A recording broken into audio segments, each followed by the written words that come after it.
কয়দিন ধরে এই পানি?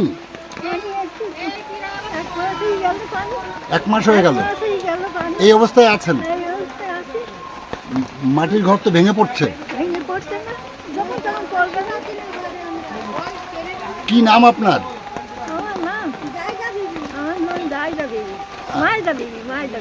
এই জায়গাটার নাম কি?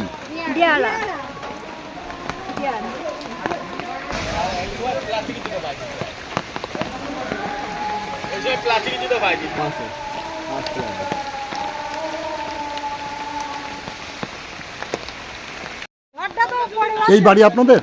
কি নাম আপনার? আপনার নাম কি? এই বাড়ি তো আপনাদের? কি অবস্থা? এই যে এই জল কতদিন উঠেছে? পরপর কি পানির চাপ বাড়ছে? কি অবস্থায় আছেন এখন? এখন এই জলের তলায় আসছি তো, এই খারাপ অবস্থায় আছি, জলের মধ্যেই আছি, ঘর পড়ে যাচ্ছে, সব তেলা টেলা দিয়ে রেখেছি তো, দেখতে পাচ্ছেন তো। এই যে মাটির ঘর, এর আগে তো সরকার থেকে অনেক ঘর দিয়েছে, আমাদের দেয়নি গো। আপনারা কোনো না, সরকার থেকে কোনো রকম সুযোগ পাননি? সুযোগ পাইনি। ত্রিপল দিয়েছে? ত্রিপল দিয়েছে? এখন ত্রিপল দেয়নি? না। ত্রাণ পাচ্ছেন? না, কিচ্ছু পাইনি। আপনাদের পঞ্চায়েতের কোনো প্রতিনিধি এসেছিল? না। কোনো যোগাযোগও করেনি? না। কি নাম আপনার? আমিনা বিবি। ঠিক আছে।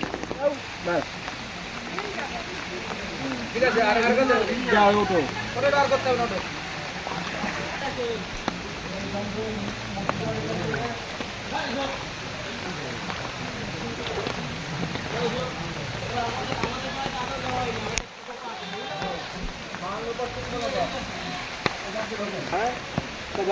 তো আমি এখান থেকে যাচ্ছি, যে পানি হোক, তুই আগে দেবাড়ি চেক করে নিয়ে আয়, ওই দরবার দেবাড়ি করবে দরবার।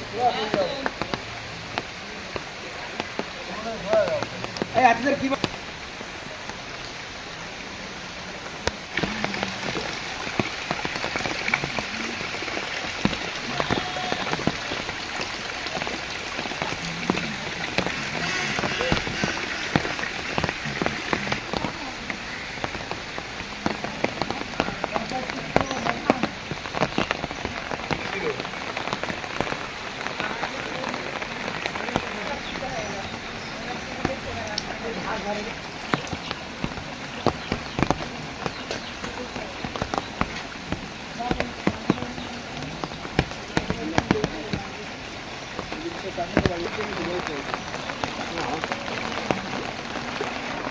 কি অবস্থা? ভীষণ কষ্ট, আমাদের খুব কষ্ট।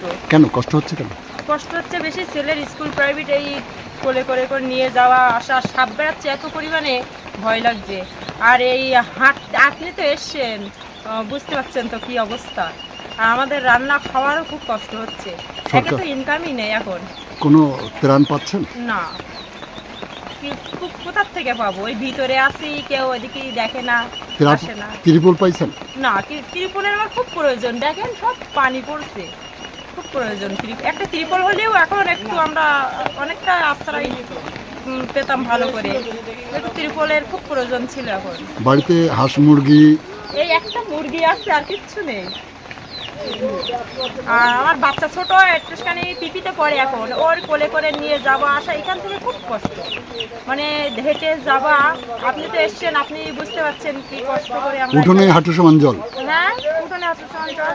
এবারে আমাদের সব কাজ ধরো বাইরে, কি করে অসুবিধা ভোগ করতে হচ্ছে। একরকম জলবন্দী অবস্থায় আছেন? এক তো এই প্রায় 1 মাস জলবন্দী অবস্থা, এখনো কতদিন আল্লাহ রাখবে তার ঠিক নেই।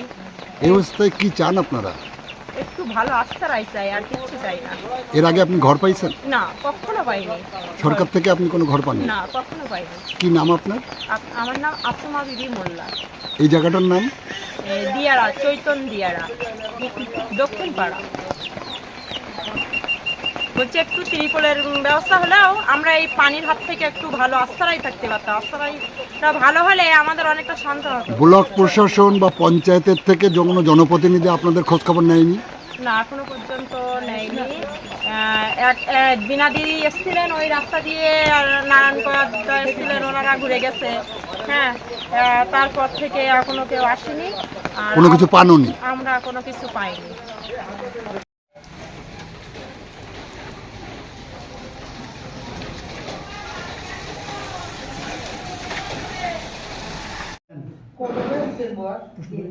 চারঘাট গ্রাম পঞ্চায়েত এলাকার দিয়ারা সহ একাধিক গ্রাম জলমগ্ন।